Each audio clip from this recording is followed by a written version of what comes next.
అలా నేను మీ సిఎస్ రావు. ప్రొడక్ట్ మన దగ్గర ఉండడమే కాదు, ప్రోడక్ట్కి డిమాండ్ క్రియేట్ చేయడం కూడా ఒక టెక్నిక్. ప్రస్తుతం ఉన్నటువంటి రోజుల్లో మనకున్నటువంటి ప్రొడక్ట్ని మార్కెట్ చేయటంలోనే మన భవిష్యత్తు ఆధారపడి ఉంది. సేమ్ ఇప్పుడు అమరావతి అనేది రాజధాని, దాని పునర్నిర్మాణం, దానికి శంకుస్థాపన ప్రధానమంత్రి నరేంద్ర మోడీ గారు చేశారు.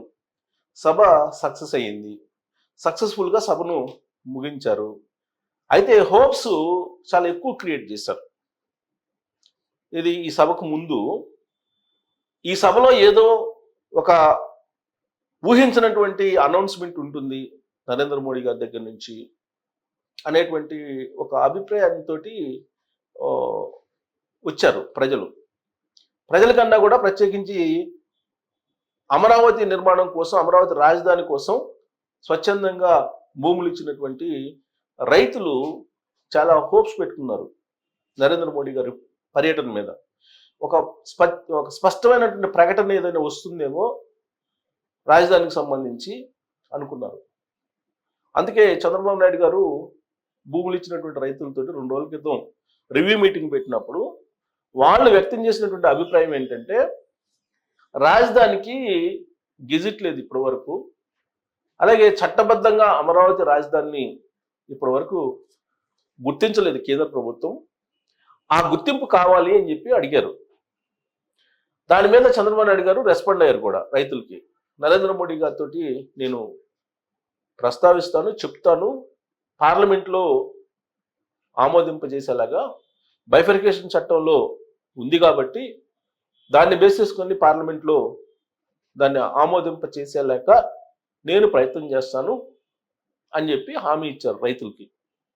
ఎందుకంటే విభజన చట్టంలో 2024 జూన్ 2 వరకు మాత్రమే ఉమ్మడి ఆంధ్రప్రదేశ్కి రాజధానిగా హైదరాబాద్ ఉంటుంది.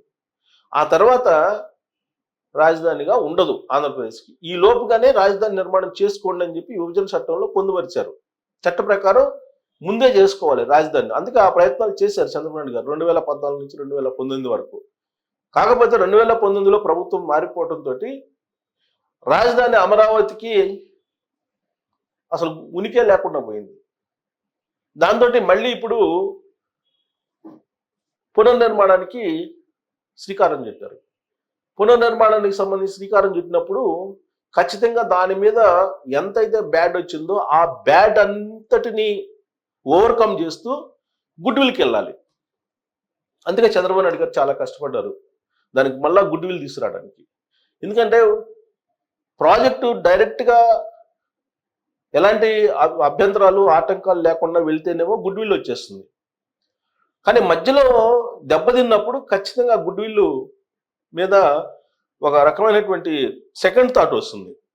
అందుకే ఆ సెకండ్ థాట్ లేకుండా ఉండేందుకు చంద్రబాబు నాయుడు గారు నరేంద్ర మోడీ గారిని పునర్నిర్మాణానికి తీసుకొచ్చారు.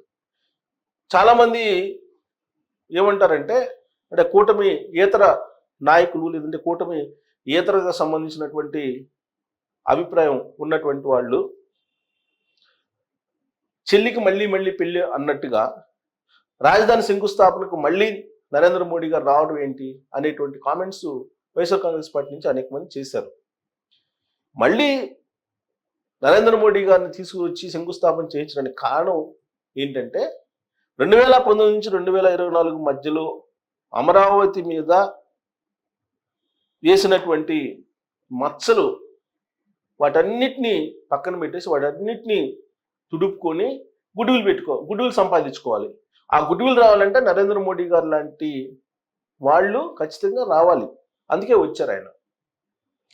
ఆ వేదిక మీద అక్కడ నరేంద్ర మోడీ గారి స్పీచ్ విన్నాం, లోకేష్ గారి స్పీచ్ విన్నాం, పవన్ కళ్యాణ్ గారి స్పీచ్ విన్నాం, చంద్రబాబు గారి స్పీచ్ విన్నాం.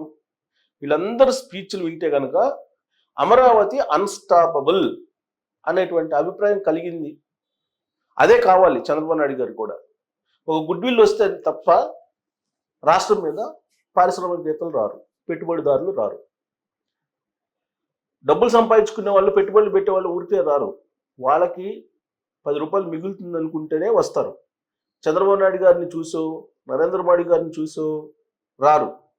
మౌలిక వసతులను చూసి వస్తారు. ప్రాఫిట్ వస్తుందా రాదని సర్వే చేసుకుంటారు. రాజకీయ పరిస్థితులను చూసుకుంటారు. భౌగోళిక పరిస్థితులను చూసుకుంటారు. అలాగే వనరులను చూసుకుంటారు. వీటన్నిటిని చూసుకున్న తర్వాతనే పెట్టుబడులు పెడతారు. అవన్నీ ఉన్నాయి, మాకు రాబోయేటువంటి రోజుల్లో ఇంకా మెరుగుపడతాయి అని చెప్పి ప్రపంచానికి చాటేందుకు, ఒక భారతదేశానికి కాదు ప్రపంచానికి చాటేందుకు ఈ సభను పెట్టారు. దీనికి ఎన్ని కోట్ల రూపాయలు ఖర్చు అయినాయి అని చెప్పి చాలా మంది అడుగుతున్నారు. ఖర్చు అవుతుంది. ఖర్చు లేకుండా బ్రాండ్ ఇమేజ్ క్రియేట్ చేయలేరు. బ్రాండ్ ఇమేజ్ ఇప్పుడున్నటువంటి పరిస్థితుల్లో ఒక గుడ్ విల్ని క్రియేట్ చేయాలని అంటే ఖచ్చితంగా ఇలాంటి సభలు పెట్టాల్సిందే. అందుకే పెట్టారు. ఇప్పుడు ఈ సభను చూసిన తర్వాత, నాయకులు ఇచ్చినటువంటి స్పీచ్ని విన్న తర్వాత రైల్వే లైన్స్ వస్తాయి, రోడ్డు కనెక్టివిటీ పెరుగుతుంది, ఎయిర్లైన్స్ వస్తున్నాయి, అలాగే వాటర్ ట్రాన్స్పోర్ట్ పెరుగుతుంది అనేటువంటి అభిప్రాయం ప్రజల్లోకి బలంగా వెళ్ళింది కదా. ప్రపంచవ్యాప్తంగా ఆంధ్రప్రదేశ్ వైపు చూసేటువంటి వాళ్ళ దృష్టిలోకి వెళ్ళింది కదా. ఒకవేళ అది ఇదే లేకపోతే కనుక చంద్రబాబు గారు ఏదో చెప్తుంటారులే అని చెప్పి అనుకోవచ్చు చాలామంది. ప్రధానమంత్రి హోదాలో నరేంద్ర మోడీ గారు వచ్చి చెప్పారు కాబట్టి దానికి ఇంకా కొద్దిగా శానిటీ పెరుగుతుంది. ఆ శానిటీ పెరగడమే కావాలి. అందుకే ఆయన ఈ సభ పెట్టించారు చంద్రబాబు గారు. పెట్టడంతో పాటు 2 లక్షల కోట్ల రూపాయల విలువైనటువంటి పనులకు శంకుస్థాపన, అలాగే రాబోయేటువంటి రోజుల్లో ప్రారంభించేటువంటి వాటికి శ్రీకారం చుట్టారు. ఎవరి చేతుల మీదుగా? ప్రధానమంత్రి నరేంద్ర మోడీ చేతుల మీదుగా. సో కాబట్టి ఈ ఈవెంట్ని ఏ కోణం నుంచి చూసుకున్నా కానీ సక్సెస్ఫుల్ అని చెప్పి చెప్పచ్చు. ప్లస్ అమరావతి నిర్మాణానికి ఖచ్చితంగా తాను అండగా ఉంటానని చెప్పి ప్రామిస్ చేశారు నరేంద్ర మోడీ గారు.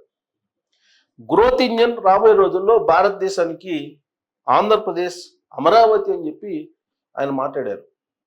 ఎలాంటి సహాయం కావాలన్నా కానీ అందిస్తానని చెప్పి చెప్పారు నరేంద్ర మోడీ గారు ప్రధానమంత్రి హోదాలో. కాబట్టి ఆయన ఏదో చాక్లెట్ ఇచ్చి వెళ్ళాడు పవన్ కళ్యాణ్ గారికి, గతంలో మట్టి నీళ్లు ఇచ్చి వెళ్ళారు, ఇప్పుడు చాక్లెట్ ఇచ్చారు. ఇలాంటి ట్రోల్స్, మీమ్స్ వల్ల ఒరిగేది ఏం లేదు.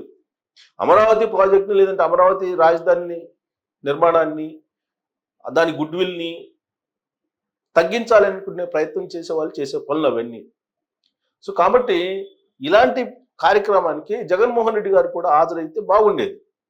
కానీ నరేంద్ర మోడీ గారు వస్తున్నారు అని చెప్పి తెలిసి ముందు రోజు ఆయన యలహంక ప్యాలెస్కి వెళ్ళిపోయారు, బెంగళూరు వెళ్ళిపోయారు.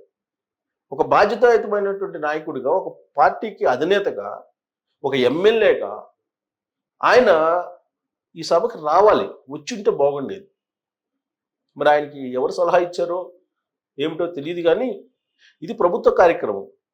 ప్రధానమంత్రి నరేంద్ర మోడీ గారు వస్తున్నారు. ఆ వేదిక మీద జగన్మోహన్ రెడ్డి గారు కనుక కల్పించినట్టయితే రాజకీయంగా, అలాగే రాష్ట్రం అభివృద్ధి కోణంలో ఆయన ఒక హీరోగా కనిపించిండేవాళ్ళు.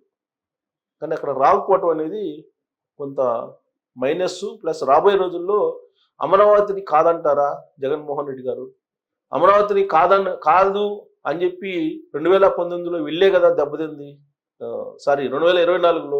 2024లో దెబ్బతిన్నటువంటి జగన్మోహన్ రెడ్డి గారు మళ్ళీ అదే సోకలతోటి నెక్స్ట్ ఎలక్షన్కి వెళ్తారా?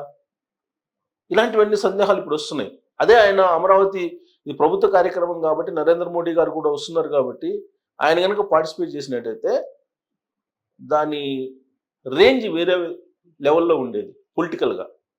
కానీ ఆయన బహుశా వచ్చినటువంటి అవకాశాన్ని మిస్ అయ్యారేమో అనిపిస్తుంది. మరి మీరేమంటారు దాని మీద?